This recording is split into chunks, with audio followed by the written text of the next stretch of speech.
Welcome to the Agents of the Unexplained podcast. From a haunted abandoned asylum to Sasquatch lurking in the dark woods and watching you, and all things unexplained, here are the stories from outside our realm.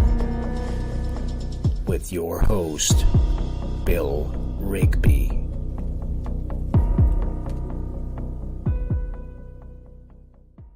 Good evening, everybody. Tonight, I got a good friend on. I met him 2 years ago, I believe now. He's a historian. He studies it all, and very intelligent young man. Let me bring him in. Hey, Robert. How you doing, brother? Hey, Bill. How you doing? I heard the nice words. I want to say first and foremost, thank you for having me on the show. It is a blessing to be here. It's been a long time coming. I've been waiting. I've been patiently waiting to be on this show, and I'm here now. So let's go. It's all my fault because I could have got you on sooner and I didn't. And so you can yell at me after the show. Listen, it happened when it had to happen, and now we're going to have you on our show. So after the show, we're going to get together, and I'm going to get you time and a place. We're going to get you on our shows. We're going to get you there. Oh, boy, here we go. No. you thought it was off the rails now. Just wait. Oh, geez. It's going to be payback time now. Yes, sir. Yes, sir. But no, with all seriousness, I've caught your presentations. The first time you had me on the edge of my seat. You was talking about giants. Thank you. And I'm like, this dude knows what he's talking about. Hi, everybody. Everyone's saying hi out there.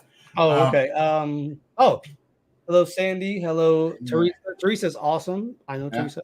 I got a hey there and a hi, Bill, but I don't know who those people are. That was John Freeman and my buddy Michael Goldsmith. Hello, Johnny Michael. Hello. But the thing is,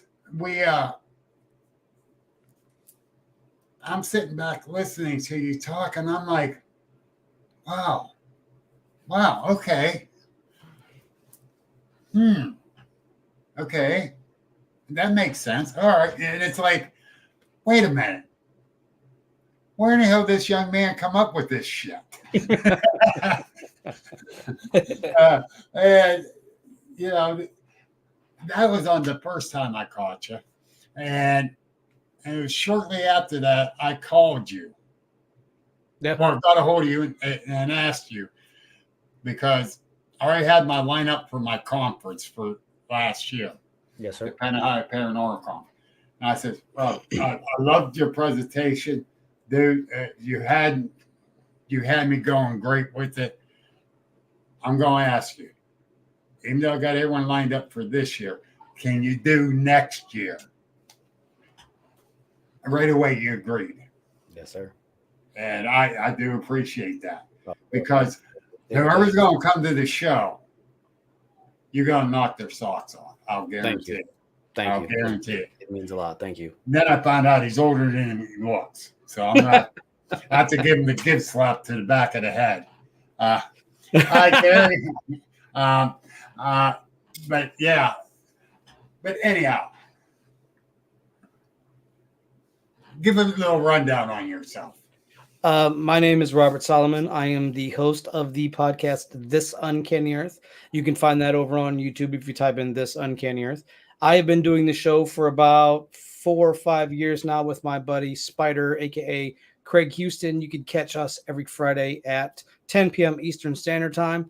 I have been researching since I was very young on different topics. I think the first thing I started researching was the Old West. My grandmother had a Lifetime. They made Lifetime books. I've got one behind me, Mystic Places. I've got a couple other there on my shelf. But they did an Old West, and I forget the name of it. If I ever find it, I would love to find it because I forget the name of it. But inside it had pictures of dead outlaws, and they would prop them up in storefronts because for two reasons. One, to curtail any sort of acts that you might be thinking about committing. And two, to sort of let the people know in the town, hello there, how you doing? And let people know in the town that, hey, we caught these people. Right. And so that started it. Like that was like, and my grandmother got me into reading very early. So I started reading, and then I was going to church at the time, so I would read through the Bible as I was sitting there. I was very oblivious to what the sermon was on, because I was young at the time. Like none of that really got into my brain, but the Bible did, and I would read through the Old Testament. I was very, very fascinated with the Old Testament. And then I started reading about the Nephilim and the men of the ground and the giants back in the day. And I said to myself, what? They were meant. Goliath himself was so many cubits high, which translates into so many feet. I think 13 feet. 13 feet. Yep. And then you had in some religious beliefs like Islam, it talks of Abel, and Abel being very tall, Adam and Eve also being very tall. And so that just kind of set me on a course. And my whole life, like, I've been researching a lot of other things, UFOs, aliens, spirits. I've done some very minimal Bigfoot research. So, and I'm not an expert in any of this, just so we're clear. I'm not a very pompous human being. I just enjoy reading. I enjoy learning. And I try to incorporate everything I learn into my presentations, and I love presenting. I love it. I enjoy just talking. So you get the mic away from him, it's great, but no. He's not wrong. He is not wrong. You're not wrong. I enjoy teaching and presenting, because I've had people come up to me after presentations and say, I didn't know this, or they'll come up to the presentation and add little bits and pieces. They're like, did you know this? And did you know that? And I always love talking to people, and I will spend my time after an event talking to folks, because I think that as presenters, if you're not willing to sit and talk with people after an event, unless you have to leave, there's been a couple I had to, but I have a 3-hour drive back, and I have to get up at 5 a.m. So for work, so it can be a bit of a chore for that. But I will stay usually a little bit after and chat with people and let them pick my brain, and I pick theirs. So, they come up and try to pick yours because you throw enough information out there to keep them very interested. Yes, sir. I will say that because like I said, that first one you captivated me. But thank you. I've caught 3 more of yours since then. And you caught my, I believe it was either my first or, because I've done, I think 1, 2, 3, 4. I've done 4 presentations. And I think you caught my second one. And I believe you caught my third and my fourth. Well, no, I've done 5 now, because I did, the first one I did was at Fayette County. And then I did another one at Fayette County. Then I did Les Odell's thing. Then I did Butler County. And then I did Les Odell's thing again, which was my last presentation back in October. Well, I missed the first Les Odell one and the Butler County one. Yep. And but you pretty much caught my others. So yes. Yeah. And that's saying something. Now this is an interesting question. I don't know much about this, so by all means, feel free to enlighten me, because I am not exactly sure. I have not heard this. If you can provide me a link, or you can provide me something, I would be more than happy to research that. And then if you are in the Agents of the Unexplained Facebook group, I would be more than happy to give my opinion. But as it stands right now, I am unaware of that at present, and I don't want to give my opinion on something that I'm unaware of. I got to agree with you, because I never heard of that one, Sandy. Honest to God. But now on TikTok, she caught it on TikTok. Okay. Giant. All right, I'm gonna put it in my search bar, so that later on I can go back to this. Now, there we go, and we're in there. Okay. These are very interesting. Huh. I wonder if too, because I see what she's talking about here. Wow. Okay.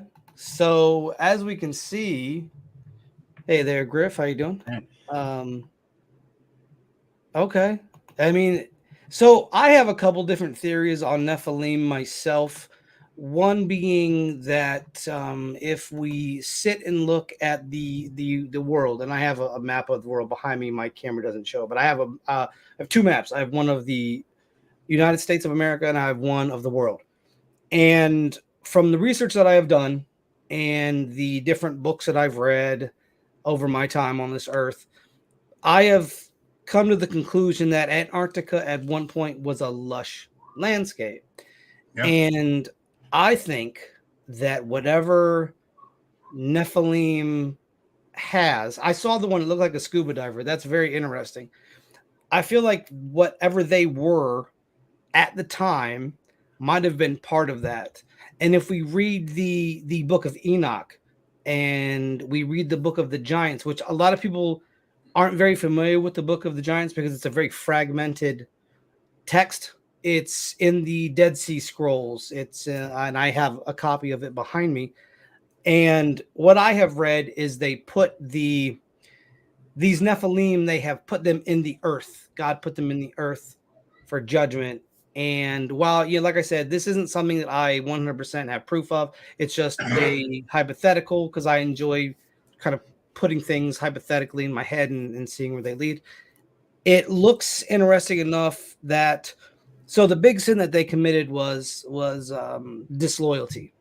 And if we go into the Inferno, if any of you ever read Dante's Inferno, which is part of the Divine Comedy, in the Inferno section, the lowest part of hell is in fact an ice lake. It's not fire, it's an ice lake, and it's where Satan is, and he has Judas, Cassius, and Brutus in his hands, and he's eating them, and they reappear.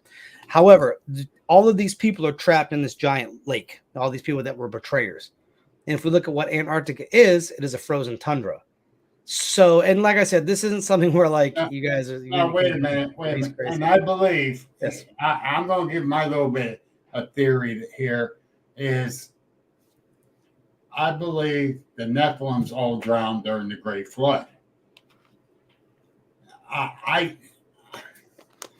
thought that too. We never heard nothing else after the fact of them.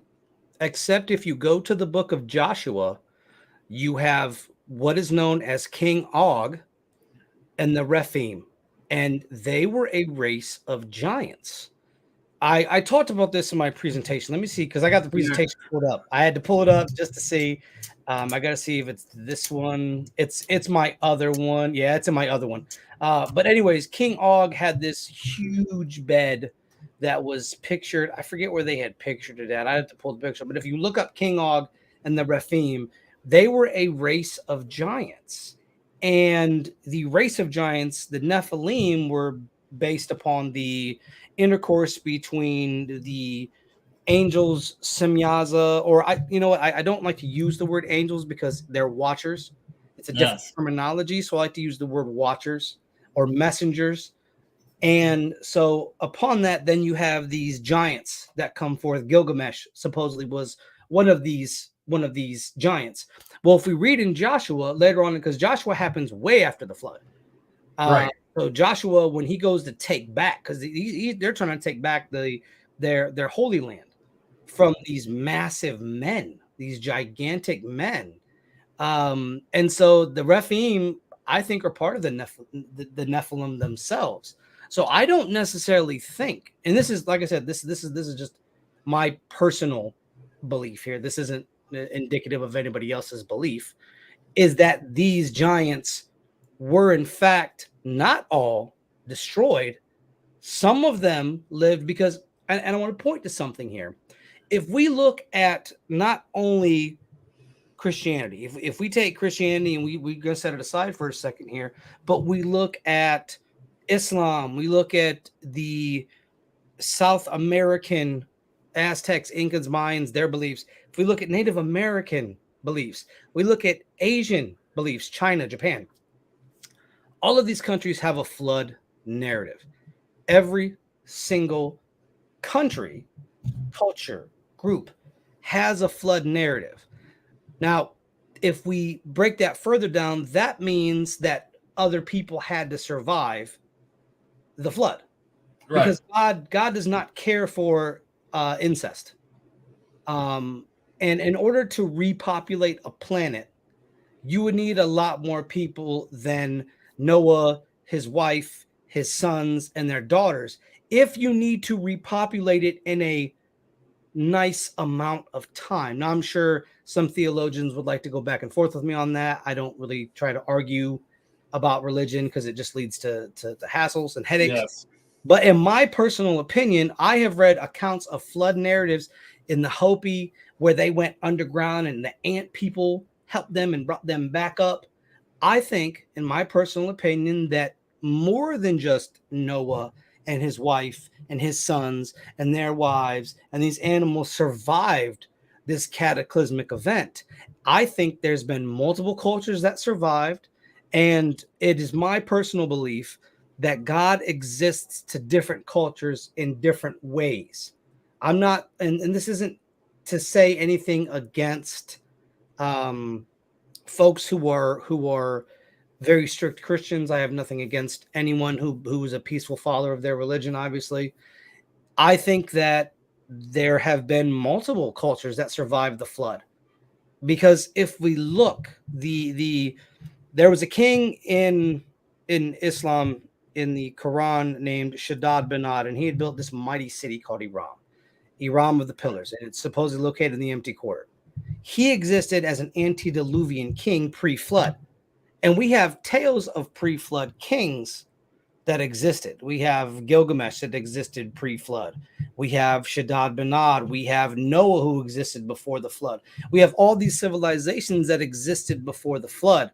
We don't know what the earth looked like before the flood. We can't really comprehend it. It was a different landscape. It wouldn't be the same as we see. We look out the window, we see houses, we see buildings, we see cars. Our technology is different to us than what their technology would have been. Exactly. And so for me, I could see if there was one flood narrative. Heck, I could give 5 flood narratives. I get it, okay? You copied off somebody else. However, when I am getting flood narratives from people that never could have met, given that they weren't even close together, I start to have doubts about one group of people surviving said flood. And so for me personally, I believe that multiple cultures survived. So when we have races like the Rephaim, and there's another thing that we have to consider too, is much like the flood narratives of these old texts, we also have giant narratives in other texts besides the Bible. We have them in the Quran. We have them in hadiths that are written as sort of companions to the Quran. We have Zoroastrian, the Avesta texts that talk about giants. We have Native American legends of giants fighting red bearded men who stood massively taller than them, who fought black bearded men who were massively tall just like them and had whole wars. And then, you know, if people want to go off of it too, we have Bigfoot, which is sort of like a giant. A lot of folks say he's rather massive. So maybe it's some form that was kind of passed down. It's interesting to note in your comments here, it says anything that wasn't on the ark wasn't saved except for water living species. I disagree. And listen, that's no like disrespect to you, but having read other texts and other religious texts and knowing that they did not meet, I just, at this stage of my research, it's just not something that I can personally believe. But I have no qualms about other folks having their opinions. That's what this is all about for me. Yep, exactly. I see where you're going with this, and this has always been something I thought about. You know, if we're all descendants from Noah and his family, we're all descendants from incest. And there it is. And if any of your listeners or yourself even have looked at things like the Plantagenet dynasty and how incest will mentally, it basically breaks down the mental state of the person because you're Yep. breeding too close to the bloodline. I'll even go as small as Dalmatians. They have bred Dalmatians very close to the bloodline in many instances, and so their temperament is different. Right. So we have like the Plantagenet dynasty in England. We have many other instances of it. There was a family in West Virginia. I forget their names. They were the one couldn't speak and he barked, but they were a product of incest. I think the one that barked passed away. But we look at that.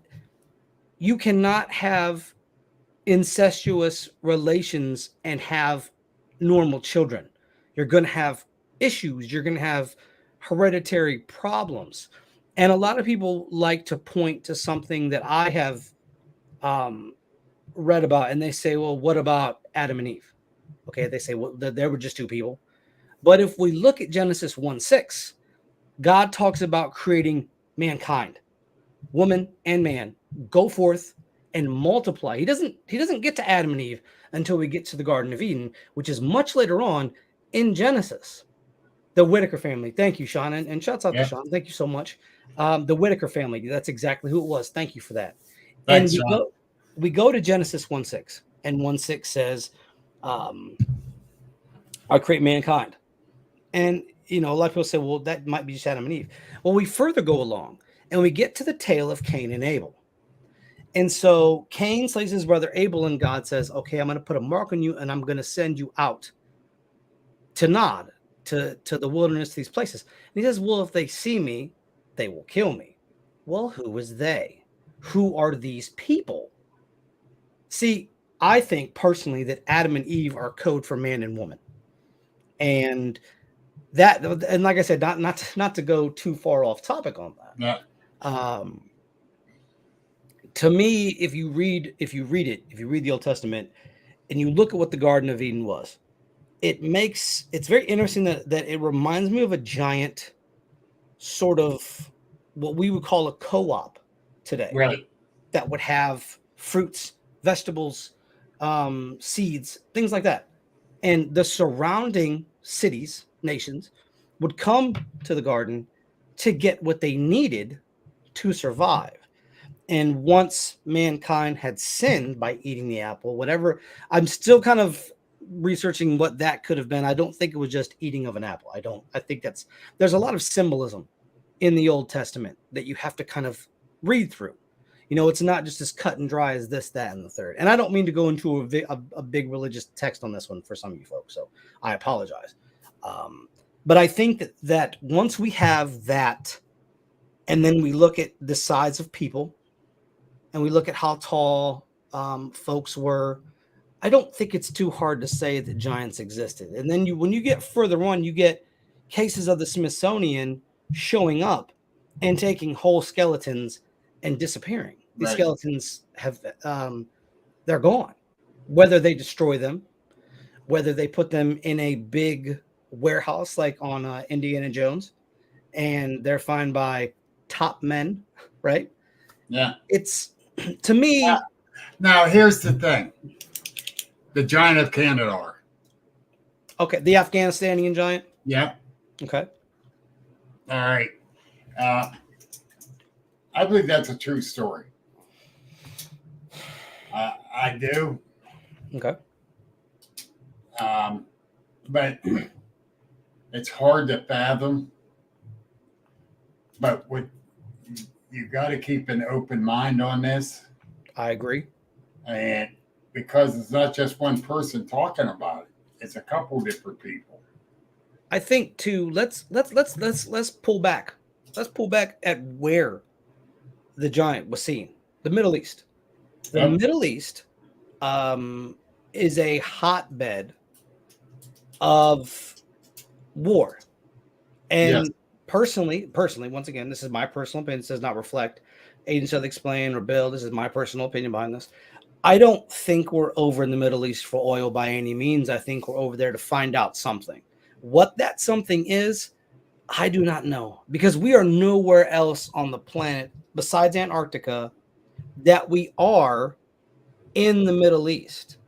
So for me, no, it's not too far fetched because if you go to Jordan and you go to Petra and you Yeah. go to what were known as the Nabateans who created Petra, they come from the same tribe that the Odd people who built Iram, who were giant men, high, tall men like King Shaddad bin Ad himself, they came from that same tribe. The Nabateans and the Odd come from the same tribe. So when the Nabateans broke and went to Jordan, they built this big structure. It had its own aqueducts. It had these. Right. It could move water. And we're always over in the Middle East. There's always a conflict over in the Middle East. And I think if it was for oil, we could get oil elsewhere. Hell, we could get oil here if we really wanted it. Yeah. So to me, the giant of the giant in Afghanistan, in Kandahar, I think is very much legit. But I also think the best way to curtail information from getting out is to first make fun of it. Yep. And then B, throwing a bunch of misinformation, as it were. I do believe they probably found something, because if we really sit down and, as much as people like to say, oh, you're probably a conspiracy theorist, there are some conspiracies that have been proven true. Operation Northwoods, Operation Paperclip. We brought literal Nazis over from World War II. Werner von Braun, the inventor of the V2 rocket. Yep. We brought him over. So I don't think it's far-fetched to say that we probably took that giant, they probably researched it, and they probably disposed of it. Because to me personally, if you acknowledge the existence of giants, if you come clean, and I remember, it reminds me of when the government put that, and they put that that UFO paper out. I think it was like 2 years. It'll be like 2 years, I think. I want to say it was like April or May. I could be wrong on that, on the date exact, but yeah. I was like, this is going to be so redacted. Oh yeah. You're going to get like the and UFO, and that's all you're going to get. And I think that if the government did acknowledge that, yes, there's giants, yes, we've been over here doing this, we're looking for this, we're doing that, that would prove the existence of so many other things, and it would shine light on who we are as human beings. We wouldn't be stuck in this proverbial loop of wake up, go to work, wake up, go to work, wake up, go to work. We'd be like, we are so much more than just this. We are now this. And once we are this, we don't have a lot of need for that. That's true. And what Winston just wrote here, history is written by the victors. That's true. Hello, Winston. I apologize if I can't see a lot of your names, because it's not showing up for me, because StreamYard is weird. Like, we use StreamYard for ours. I got it on my phone so I can watch who's talking. Yeah, I get it. That's how I know. Other than that, it's Facebook user. And I appreciate all of you for commenting. Thank you. Thank you. And the thing is, I know the government has found Bigfoot. Witness reports, even from Mount St. Helens, carrying bodies out in body bags. When Mount St. Helens, too many witness reports. Too many witness reports where there was a sighting and the government came in, and because it was an aggressive one, they took it out. They don't want. There's several reasons why they won't tell us the truth, like the giant of Kandahar, Bigfoot, Dogman, is because it could cause mass hysteria. Yes. Or with the Bigfoot, it would do the same as the spotted owl. When they discovered the spotted owl, shut down the lumber industry, the multi-billion-dollar industry. Same with Dogman. There's always a financial reason behind the government. I don't care. And that's not conspiracy. It's a fact. That's just true. That's true. So I agree. I think too, and not to interrupt you, I think I think another reason why they don't is because it keeps people on the, I don't want to say the straight and narrow. I don't want to say it like that. It keeps I know where you're people- going. It keeps people in line.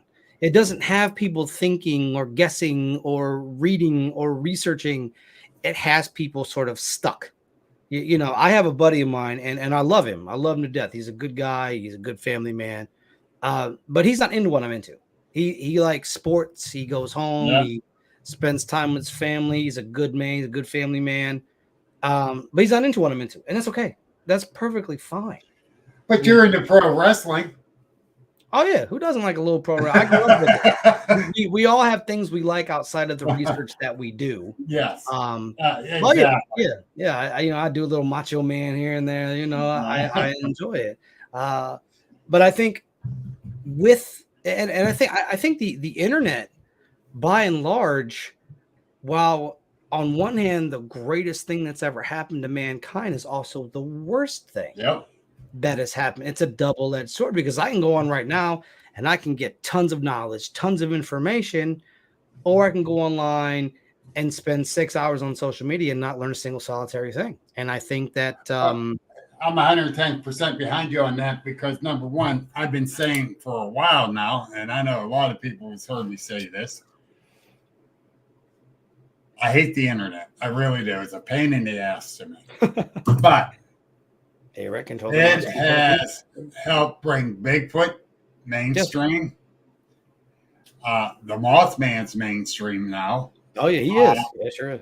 And stuff like that. Yeah, it has helped and it has people able to talk about it because they're hiding behind the keyboard that they're able to talk about it.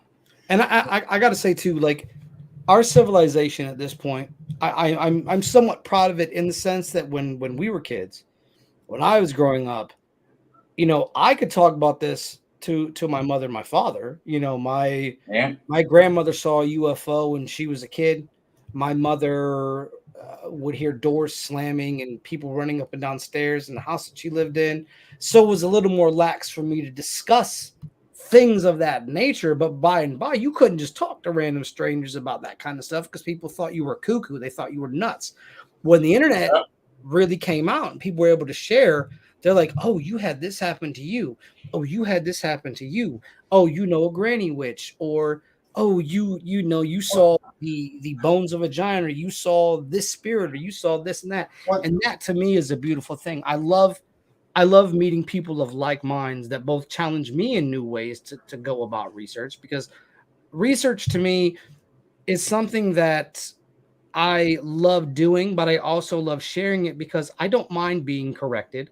I don't mind people saying, well, have you checked this out? Like Sandy did earlier. Like, I appreciate that. If there's any of you have out there that you want me to look into, let me know. And if I talk about it on a future episode of my show, I will 100% shout you out. I have no qualms about that. Exactly. And that's the thing.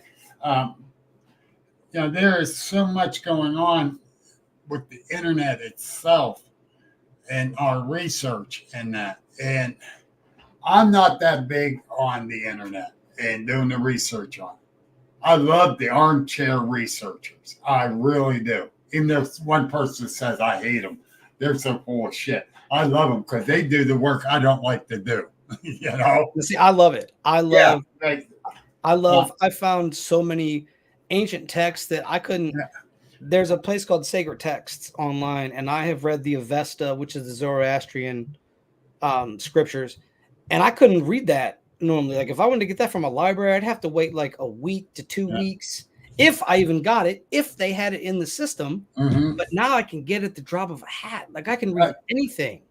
Exactly. I love it. I love it. The only thing that I have noticed, and I don't know if this is just me, but my fellow researchers out there, Bill, yourself, anybody else, I used to be able to find certain information on certain topics. I can't find that information anymore. That information has disappeared. And me and a buddy of mine were having this conversation. I don't know if it disappeared, but I think something's blocking it. It's still out there, but something's blocking it. And yes, I've been finding that. It's like, all right, how come it's giving me this? It's not pertaining to this that I'm asking about. Yes. So I also want to say to people too that are researching, books are your best friend.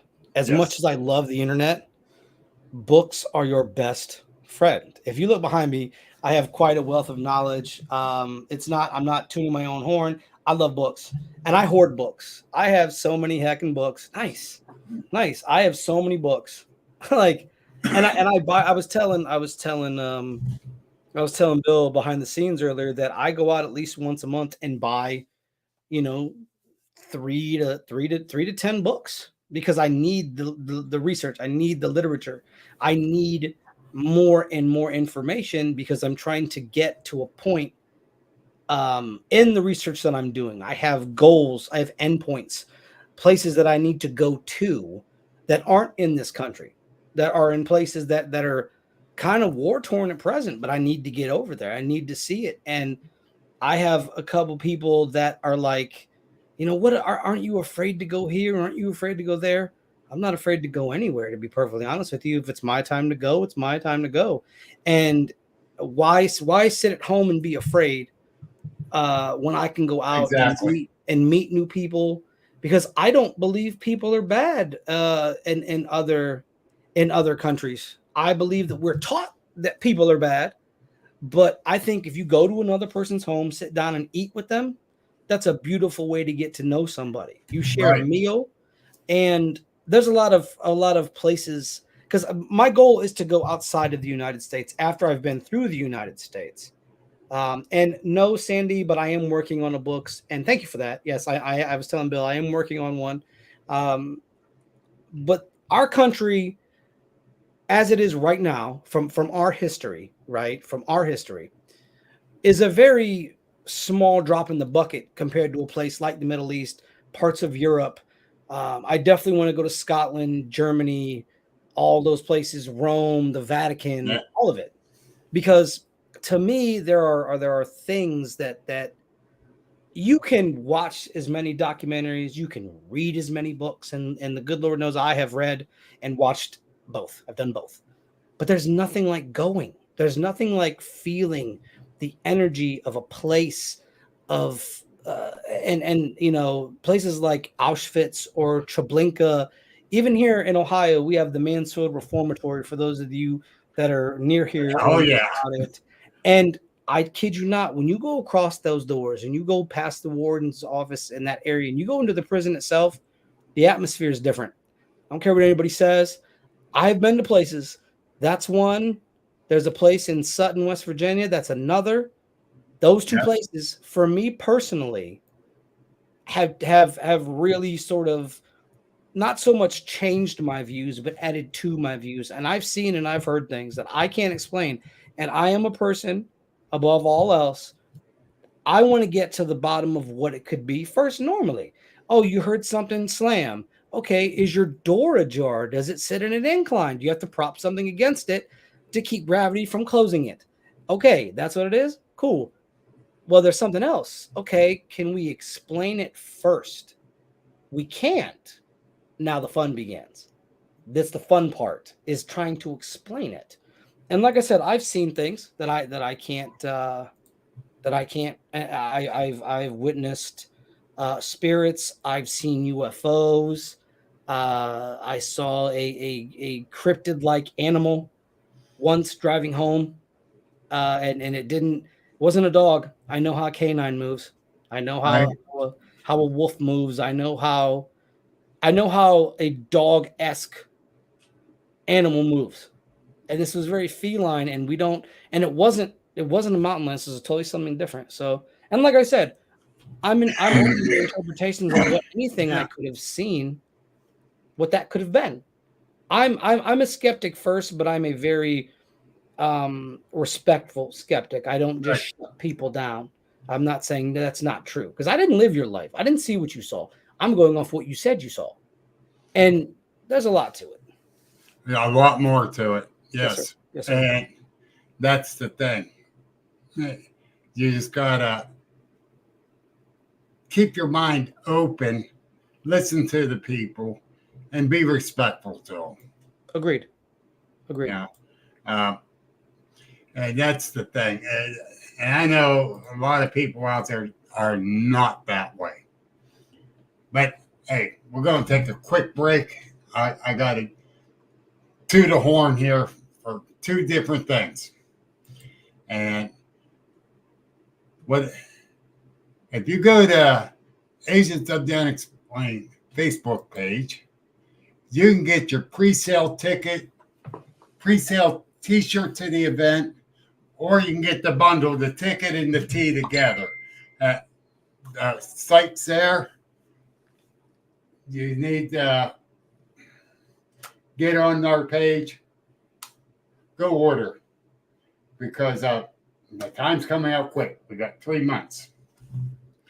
Plus, you can contact me and get your Agents of the Unexplained coffee, the cryptic coffee. It's the best in the world. Or order a coffee cup from me. But the best of them all, if you go to gotknockers.org to get your Got Knockers. That's right. Gwendolyn Purcell has Got Knockers. And you got your shirts, your hats, your shot glasses. And actually, you got a tree knocker, a good solid big bat. Gotknockers.org. Check her out. Okay, I'm done tooting horns.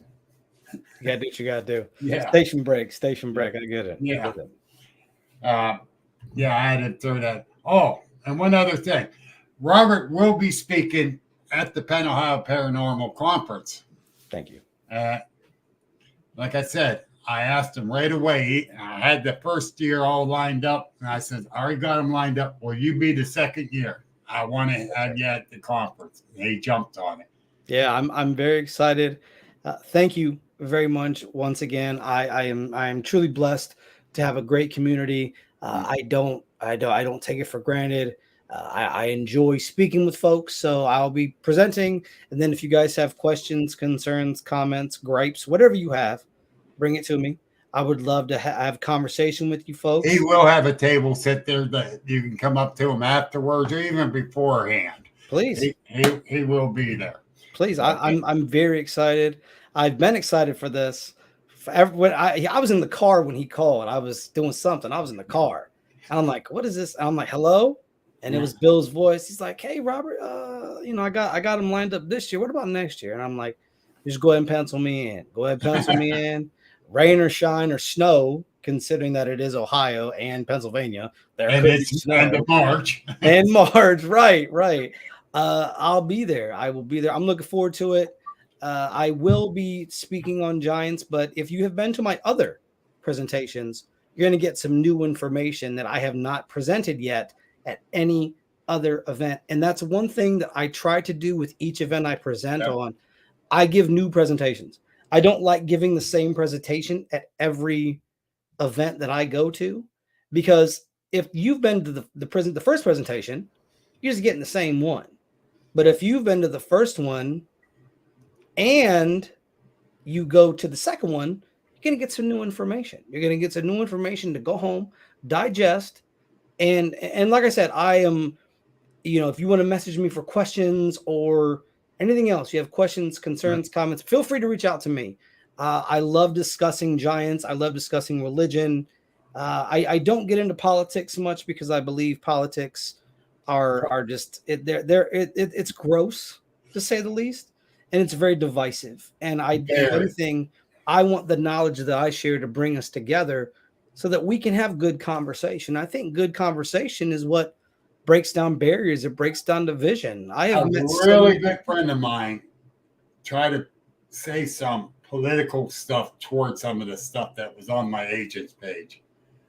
And I called him up on the phone and said, don't do it. I deleted your comment. Don't do it. We're not doing politics in my group. I won't do it. Now, I never thought about politics.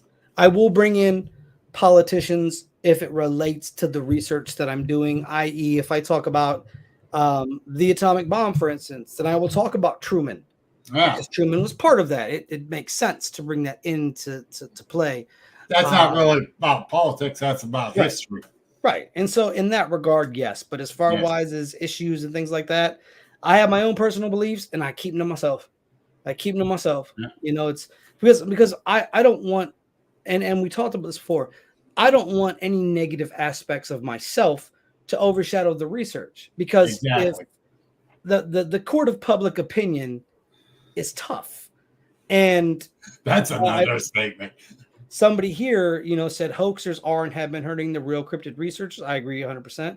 And you have to wonder if those folks are planted at times by less than reputable folks. However, I won't get into that whole aspect. And I will definitely check out whoever posted Genesis 7:21. Shame. Oh, awesome. Thank you very much. I will check that out. Matter of fact, I'm going to, and not to be disrespectful, I'm going to put that in my search bar right now so that I can have a look at that. And Shane's group is Woodbury Bigfoot. Okay. Yeah. Shane, feel free to send me a friend request. I am Robert Solomon on Facebook. Feel free to send me a friend request, and I will join your group, because I believe I love interacting with folks, even if we don't necessarily agree. I still enjoy it. We're not going to agree on everything. I don't care what it is. No, But I don't want to. One thing I'm agreeing on here, I'm bringing it up right now. Allegheny Cellar Winery is the official wine of the Penn Ohio Paranormal Conference, and they're going to have a special commemorative bottle of wine there. For all you late drinkers, come check them out. The official wine of the Penn Ohio Paranormal Conference. Fun Yes. fact. Fun fact about wine. And so I asked, why don't they serve liquor after a certain time? They serve beer and wine. Well, because beer and wine have vitamins and minerals in them. Right.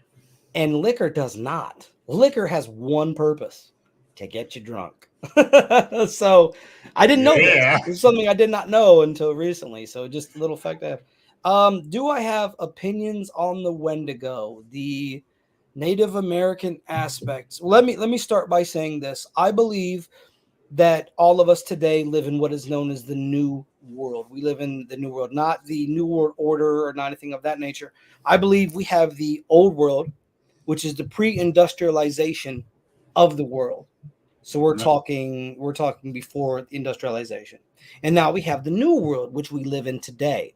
I believe that fae folk, your fairies, your goblins, your hobbits, your elves, all of these come from truth. They come from sources and actual things. And to me, and this is my personal opinion once again, things like the Wendigo existed. There's a reason mankind is afraid of the dark. We have an innate primal fear of the dark. It's not something that, it's just something that we have ingrained. And I think because things like the Wendigo existed, now, in terms of what they are, the consuming of human flesh, they remind me a lot of what are known as skinwalkers. Yeah. Which is Native American shamans. Okay. And all right, let me stop you right there. Please do. I'm going to add something on to that. Please do. Next Wednesday, we will be talking about Wendigo with Ryan Tremblay. So, yes. Nice. So, good question, Sandy. Yeah, that was good, Sandy. Thank you. Yeah. Sandy always throws out good ones at us. It tries to catch us off guard. As far wise as them existing, in the research that I have done, I believe that they do. Do I have verifiable proof? Not at all, not in the slightest. But we have so many tales of things that have existed that mirror them. Yes. There's a Celtic god named Cernunnos. He is the god of the hunt, as it were, if I'm not mistaken. When the native and I believe that when you have two cultures that come together, the culture that comes over brings their beliefs, brings their ideas, it brings their spirits, things like that come over, right? Because we have the Appalachian folk that came over and they had their witchcraft, but they also had Christian beliefs. And there's some psalms that talk of different spells and things like that. And so what I think is Cernunnos, being this Celtic deity of the hunt, when he came over to Native Americans, or when the Irish came over and there was a whole thing, I believe they had deer men, right? Deer men match. And I have Linda Godfrey, rest in peace to Linda. She was a very beautiful soul, a very, very wonderful woman.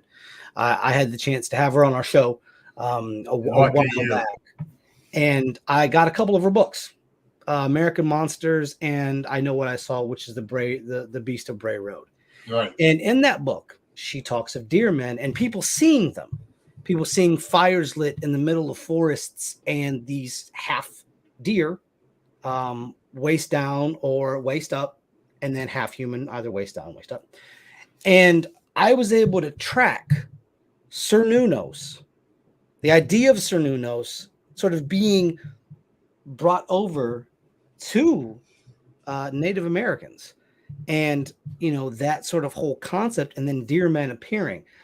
I think that we live in a world that, because there's two different worlds. There's our physical realm that we live in to this day, and there's a spiritual world. There's the things that we don't see. And even science says there's only so much of the light spectrum that you can visibly see. Animals supposedly can see way more than we can. And you have to wonder, like, if any of you have cats and they've ever looked up at the top of the steps, you're like, oh, what's up at the top of the steps? Stop looking at the top of the steps like that. You're scaring me. I personally believe that there's things that exist on another plane of reality that we can't see, but they're out there. And I believe that Wendigos, skinwalkers, things of that nature exist very much so. Here's the thing. When you brought up, like, with the cat. Yes, sir. This person sent me a video of their dog staring into a corner. There's nothing there. Just staring, cocking its head and staring and just sitting there, full attention. Yes, animals notice things. Yes. They see something that we cannot. And that's why I can never respect a person who doesn't respect animals, because animals see things that we can't. We just can't see them. And I think personally, things like the Wendigo, the Mothman, the Dogman, Bigfoot, they were a lot more fae folk, things like that. They were a lot more prevalent in the old world, where you didn't have pollutants that were pushed out into the air, where you didn't have, you know, big black smoke billowing out of factories that, you know, were killing the wildlife or polluting the land. These are things that are polluting. Or stealing the land to build homes and industries.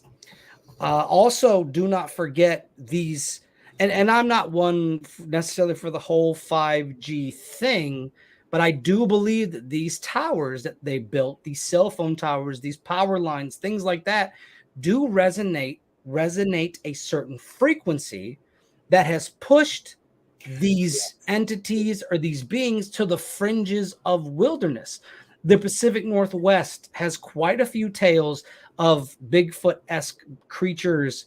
Then you have the state of West Virginia, which I truly love. I love West Virginia. I'm going to end up living there at some point.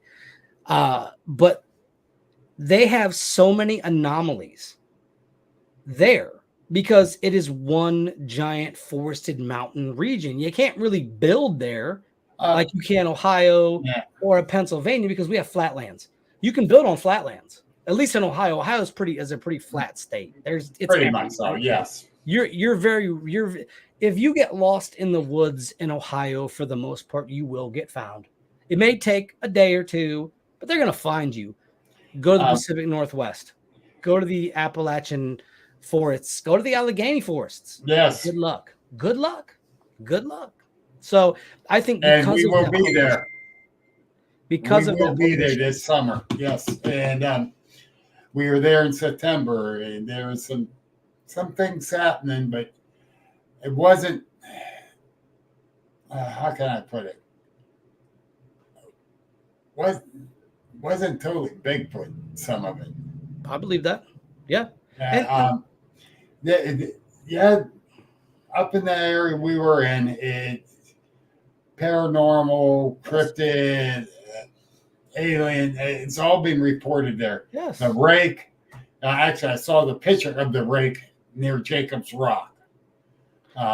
They took a picture of it, and Americans go through their, well, I shouldn't say, well, yeah, I would say more Americans than anybody else on the planet. And this isn't disrespectful. Many of us go through our lives oblivious to the world around us, because I believe if we knew what was going on in the world around us in terms of that realm, we'd be terrified. We would be utterly terrified. And then you have people like us who enjoy going to these locations. I love going to supposed haunted locations because I love the history. I love being there. I love being in places that maybe my ancestors went to. That's why I like going into the forest. That's why I like going into these places. And Sandy brings up a good point. I've been researching sound waves and the possibilities of healing through sounds. What people don't understand is our bodies operate at a frequency. Our bodies, music, things like that, operate at frequency. So our ears hear certain frequencies that are pleasing and certain frequencies that are not. 10's unit. Yes. It works on frequencies. Yes. And they use it to heal bodies.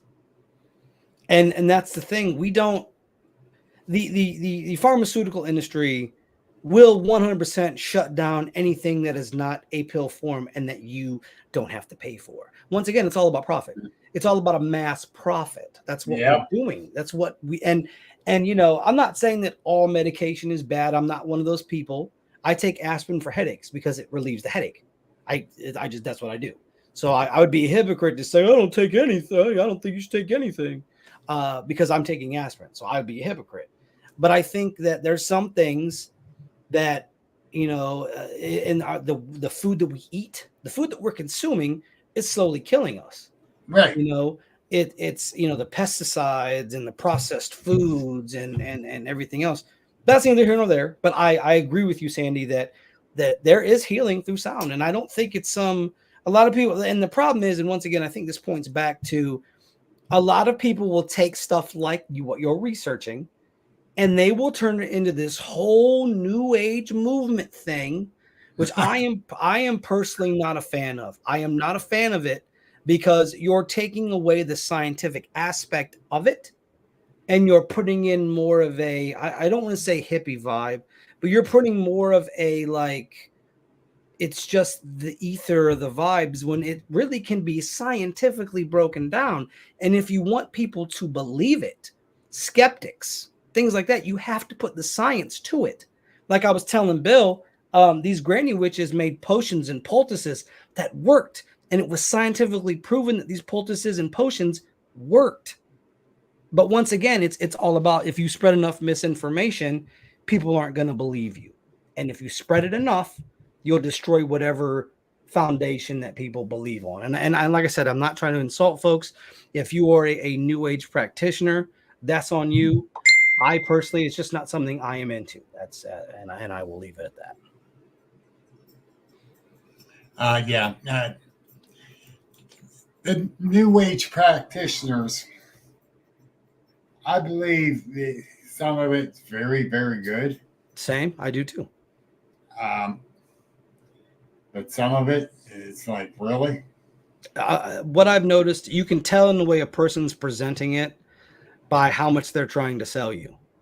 That's what you got to remember. True. If they're trying to consistently sell you something, they're probably not. They probably are just using it as a means to an end. Like I told you before, I have a good friend. She's a medium. She does tarot, things like that. And she's legit. I will say that she's a very awesome friend of mine. Her and her husband live in Indiana, and she reviews food, and she's a fantastic human being. She's never once charged anybody for readings or mediumships, or anything like that. Not one time. And she's always been very straightforward and honest. And I respect that. I get it. You know, if you're going out a lot and you're doing things, you kind of you want to be compensated for your time, and I'm not mad about that. I understand that. But when you're using the community to make money, using is the key word I'm saying here, and you're giving nothing back, then that's the problem that I have. I had my friend come in from Punxsutawney to this place that was having problems. They were talking to me. I got a hold of my friend. She drove over 2 hours to come in to this place. It was back on my birthday last year. And I went in, figured things out. They went to give her money as we were leaving. She said, "No, I don't want your money. This is a gift that was given to me, and I'm not taking your money." Yeah. If they people found out another one that was there the night before gave all kind of BS information and charged them $75 for coming. You don't. Yeah. If I come to your house to do something for you, you don't got to pay me. No. If you will not let me leave without paying me something, pay me in food. Make some food. Let's eat. Yeah, let's eat. Let's eat. You don't got to give me money. If I'm helping you, I'm not expecting anything in return. Exactly. But like I was telling you, if I'm driving and doing research and I'm doing presentations, a little conversation isn't bad because I'm giving something back to the community, and I'm researching. I'm buying books. Like I said, I don't think there's anything wrong with earning a living, doing these things. Being on TV shows, having sponsors. I don't think there's anything wrong with that. I think when you start thinking you're above everybody else and you're an expert, and I by no means am I an expert in anything. I enjoy just the research. I enjoy studying. And on that same token, if somebody would say, "Hey, I would like to sponsor you," or "Hey, I would like to have you on my TV show," and we will, we'll pay for that. Okay, fine. I've reached that level where okay, but I'll never get above.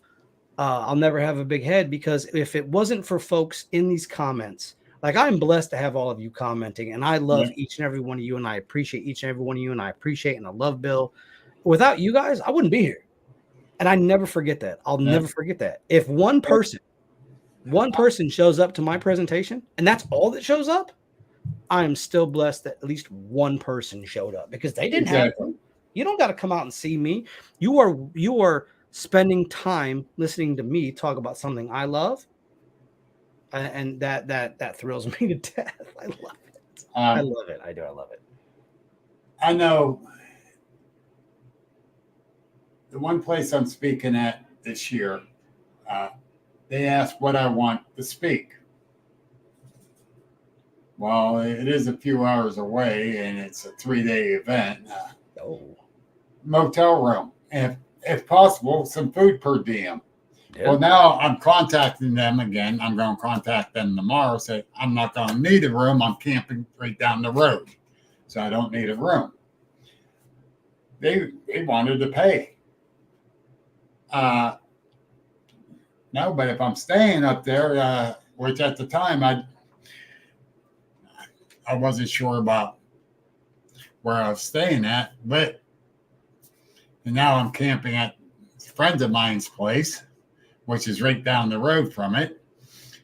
I don't need a motel room. Save your money, because they take the money they make and turn it back into the community. So to me, give it back to the community. I think too. That's what it's all about. I think too, it depends on the level of the show that you are speaking at. I think that's also like a very good indicator of where you should sit in terms of your compensation. You know what I mean? Like if it's like the History Channel putting something on, I wouldn't mind a little compensation, because I know that you're a big corporation and you can afford to pay that. Like Sukalos and things like that. Right. But if you're like you yourself, I'm not asking you for a thing. I'm just grateful that you have me at your event. Like, I love speaking at presentations. It fascinates me to get. My favorite thing is when people bring me some information that I didn't even consider, because I'm always going to think in my one-dimensional way of thought. Like, the life one-dimensional. Okay. But in all seriousness, Sandy brought that marionette thing to me. I didn't know that. I wasn't even that was the furthest thing I could think of. Now I got a little bit of new information. Now I could take that information. And if the information is something that necessarily I'm looking for. At least I researched it and understood it. And I thank you, Sandy, for that. And I appreciate your comment. My knowledge is far from vast, but I appreciate the comment. I'm a guy from Ohio that loves what I do. And thank you. And that's the one thing. I don't know who commented this, but the comment that said I'm interested in his research for sure. That was Beverly. Thank you, Beverly. You met Beverly. I did meet Beverly. That's right. I did. Yes. I did. I was telling Bill, like I'm, and this isn't a slight to anybody. I'm not I'm not very much into Bigfoot or ghosts because it's they're two very oversaturated communities, and they're not a bad thing at all by any means. And I can't argue with him on that because he's 100% right. And so the thing for me is that I highly enjoy the research that I do. Yes. And I love doing it. I kind of branched off this year when I went into, because the last presentation I did at Les Odell's event, and shouts out to my man Les Odell. He's a good-hearted dude. I love Les, good man. Now that's a consummated researcher. Listen, he covers it all. He will show up if you have a lead. He will show up to your house. He will show up to your house. But I talked about the Anunnaki and UFOs at his event, and I didn't do that one yet. So that was a presentation. I wouldn't mind doing that one again, like different, change it up. Like I was telling the folks earlier, I will change it up. You won't get the same one. However, I don't, and this is the thing. I don't think we should pigeonhole ourselves into one specific idea. Like I have facets of Bigfoot that I find fascinating, like Chestnut Ridge, where they say that two Bigfoot-esque creatures got out of a UFO when the UFO landed.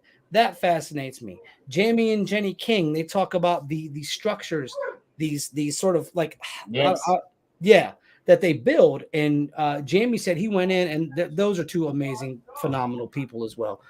He put his cell phone in there and put it up, and he got bars, and he didn't get bars when he left this cave, or not cave, it was like a structure. It's like a teepee. A teepee is the best way I can, without the covering. And so that part of Bigfoot fascinates me. Like that, the more like I'll put it like this. There's folks like Amy Boo, who I absolutely love. We've had her on the show as well. She leans more towards a scientific explanation of Bigfoot. Yes. As to where I am more like, okay, what's the supernatural aspect of Bigfoot? A good buddy of ours, Bill Lancaster, he does a series of DVDs that I have. Native Bigfoot, and there's two others, and the Native Bigfoot was fascinating. Ron Moorhead got a clip of what they call samurai chatter with Bigfoot, and I swear to you, it sounds like a Native American language. To me, like when I hear it, I'm like, were they able to talk to the Native Americans? And then it talks about the wars and things. Go ahead. I don't like calling it samurai chatter. I do call it chatter. Okay. But people call it samurai chatter because it sounds like samurai talking. And that's just what I know it as. Like, I don't like calling it that. It's chatter or their language. Okay. Which is, that's me. But, there is so much to learn. And when you spoke of Jamie and Jenny King, and I'm going to throw this out there one more time because people probably tired of hearing me saying this about them.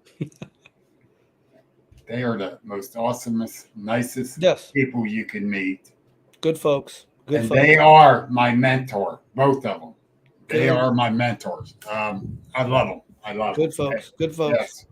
And their research is phenomenal. Oh, it's amazing. Yeah. He talks about going into Shenango, and he's just, and like I have still told them, and it's gonna happen.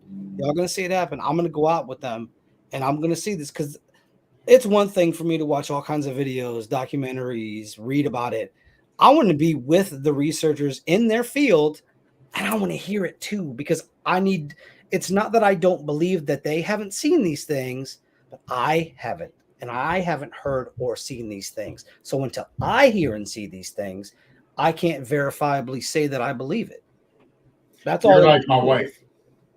She would not, because she's like, I never saw one, so why would I say that they exist? I said, but you believe in me. Yeah, I believe you saw one, but I never did, so I can't say it. I'm like, okay, I think I go along with that. I do. I think the research is there for it. Yeah. But at the same time, like if I want to put proof to a hypothesis, I need to be out there in the field. I love research. I love it. Don't not get me wrong. I love going and I love searching and I love reading and understanding. But my favorite is literally going to places and being able to research and do this. It's my favorite. Let me tell you, February 7th, we're going to do a roundtable. Jamie is going to be on. Gwendolyn Purcell is going to be on. Michael W. Cook and myself. We're going to discuss how we all do our research and different types of research in the whole 9 yards. And Jamie, his research, like he said, people are going to think I'm weird. I says, no, you're very open-minded in the way you're doing it. It makes a lot of sense. Yes. And it brings in information too. Yes. And I love how they do it. And I really do. And you know, Gwendolyn got her way of doing her research. I got my way of doing mine, which I incorporate different ones. Michael got his way. Yes. So we're bringing all that information together for people to try to use bits and pieces or all of someone's or whatever. It don't matter. But to get them out there, get them studying, get them learning, and just get out in nature. I love it. I love it. And if you do come over to be out with Jamie and Jenny, I'll be right there. They don't even live a mile from me. I don't know if we could be in the same room together, Bill. You know what happens. The planet might just... It already almost has. You know? Might be like the mega powers. Might be like Hogan and Macho. Just... And the world explode. Oh, yeah. The world might explode, man. Yeah. You better eat your vitamins. Yeah. But anyhow, let's get some last thoughts in here. So I just want to give a big thank you to Bill and to all the commenters. Thank you so much. You can find me over at youtube.com/@thisuncanny-earth. Feel free to drop in every Friday, 10 p.m. to 11 p.m. Eastern Standard Time. I'm also working on some other things for the channel right now. We also have a Facebook group, This Uncanny Earth, the official. You can check that out. Also, I will be presenting at the Penn Ohio Conference with Mr. Bill Rigby. I will also be doing, like I said, I've got a couple ideas in the works for the channel. Something I've been wanting to do for a long time. I'm going to be incorporating that. And that's a scary thought. and don't what I said here today, look it up for yourself. Do not take my word on something. If you see an error that I have said, by all means, feel free to reach out and say, hey, check this out. Constructively, of course. Like if you're like, hey, you're a jerk and I don't like you. Okay, get in line. You're getting in line. All right. There's a lot of people. No, I'm kidding. But please, by all means, feel free to come to me for any sort of research. I appreciate each and every one of you. I would not be here at this point in my life if it wasn't for folks like yourself. And I want to give a big shout out to Fred Saluga and all them guys, because without those guys, Bob and them, I would not be here, because they gave me, I went to the Butler Paranormal Conference and I was like, man, I want to do this. Because I met Brian Seach and all those good folks. And I'm like, I want to do this. I want to do what you guys are doing. Yeah. Jamie and Jenny and James Krug and all these people. I want to do what you guys are doing. And I got the invite, Fred and Bob and all them guys. And I would not be here. I would not be here without them guys. So I am 100% appreciative to them, and of course Les Odell too, because Oh without my him, God, yes. Daniel Hagman, all them, Yeah. like I wouldn't be where I'm at without you guys. So Uh, I'm eternally grateful for that, because all it took was that one chance, and here I am on the show, and I will Yes. forever be grateful. And So, thank you. one thing Fred and Bob told me, and Fred came up to check, make sure I did this right. Presentation. Always carry it with you, because you Always. might have to fill in. Three Always. times last year I had to fill in for them because well, you canceled the one time. Yeah, I had to. It was Yeah, not you had feeling to at that point, and so I filled it. I will not. I am a person. If I am sick, I do not go anywhere. I will Yeah. stay my butt in the house. I'm Hey, not going to that's get other people sick. understandable. Stay in the house. Stay in the house. And, I'm not going to do it. And Bob said, "Bill, you go? Yeah, I'll do it." And then down in Greene County, somebody canceled. Fred was going to do it. He forgot his PowerPoint. Oh. He said, "You got yours?" Yep. He says, "All right, you're on." And I looked at Bob. I said, "I might as well just start bringing the stuff I pedal too." He goes, "Why don't you?" Yeah. You know you're always going to get up and speak. That's right. Went, oh my God. At this point, Bill, yeah, you might as well. Yeah, I might as well carry the stuff with me down there. I always take mine. If I'm going somewhere, Yeah. I got the flash drive on me with all the presentations in case I need somebody real quick. And I know them like the back of my hand at this point. So yeah, I agree. Yep. So I carry the flash drive with me, and I'm going to start carrying product with me when I go down to their events. Might as well. Make it happen. But the other thing is, the MC for my event up here at the Ohio Paranormal Conference 2, Roman numeral 2, the MC is going to be none other Amy Boo. Yes. Yeah. And Amy knows me, so it's gonna be a fun time. I'm looking forward to this one. Yeah, it's gonna be fun. We got you. We got Dave and Carrie Rupert from Paranormal Riddler. We got Love them. Good people. Good people. Jim Boardwine from Mountain Men, who's into the paranormal. Nice. We got Tony LeBarn, Legends and Lores. Love Tony. Tony's a good dude. Yeah. Christine. I love Christine. She's awesome. Oh my God, I can't wait.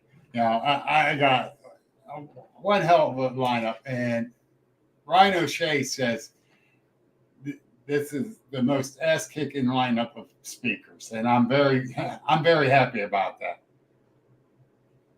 I'm looking forward to it. Looking forward to it. I'm hyped. Yes. I'm hyped. I'm super hyped this year. So now wait a minute. Who do they want back for a 2-day in Jefferson this year? I mean, probably, I don't know. I'm not going to say Beverly. Who are you talking about? I mean, I would definitely do it. Let's cross our fingers. See who it is. 2-day. And the winner is. Come on, Bev. Answer us. Hurry up. Her internet. I don't have all night. Oh, my God. Oh, okay. They haven't asked. They haven't asked yet. Yeah. Hey. It depends. Yeah. Okay. Oh, yeah. I heard. Yeah. Bob was talking about that they were going to do something 2 days this year. So, or this year, because it's 2024. Duh.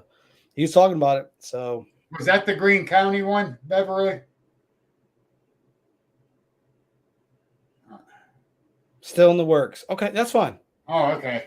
Just give me enough heads up, because I'll have to schedule the day off work and everything else. Because I usually work the day after the presentation, always. We'll see how you are. 5 o'clock. You're not working the day after mine. I'm gonna get that bad boy off. I'm gonna start taking off the dates I need for the presentation. And do you work Easter? Week. Is that a Sunday? Yes. I'll get it off. I ain't worried about all that. It's Easter. So no, where I work, it's open. So no. Oh, shame on it. It's life. What are you gonna do? Yeah. Right? You gotta pay the bills. Yeah, I think that's the truth. So for now, I'll do what I got to do to pay the bills. That's all there is to it. Oh yeah. Yeah, hey, I'm willing to for down there at Jefferson. Yeah, and that's a nice place down there. It really is a beautiful fire company, and they treated us great. The fire chief took me and Gary Overfield around, and showed us the equipment and everything. It is a real nice fire hall. It really is. They got the big room, then they got the smaller room off to the one side there where the speakers were. Right.